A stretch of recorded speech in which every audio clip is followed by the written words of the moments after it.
特急飛騨号飛騨古川行きです。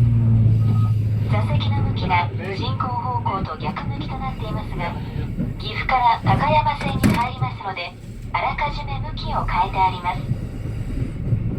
おおよそ20分ほどですので、座席はそのままご利用ください。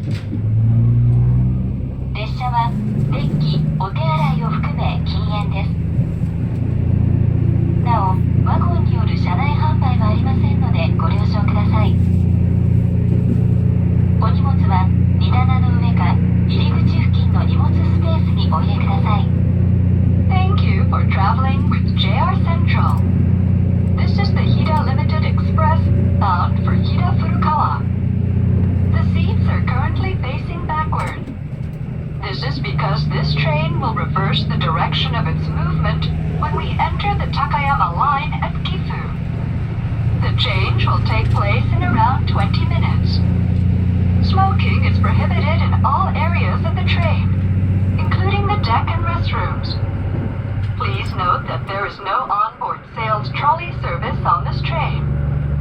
Please place your luggage on the overhead shelf or in the luggage area by the door.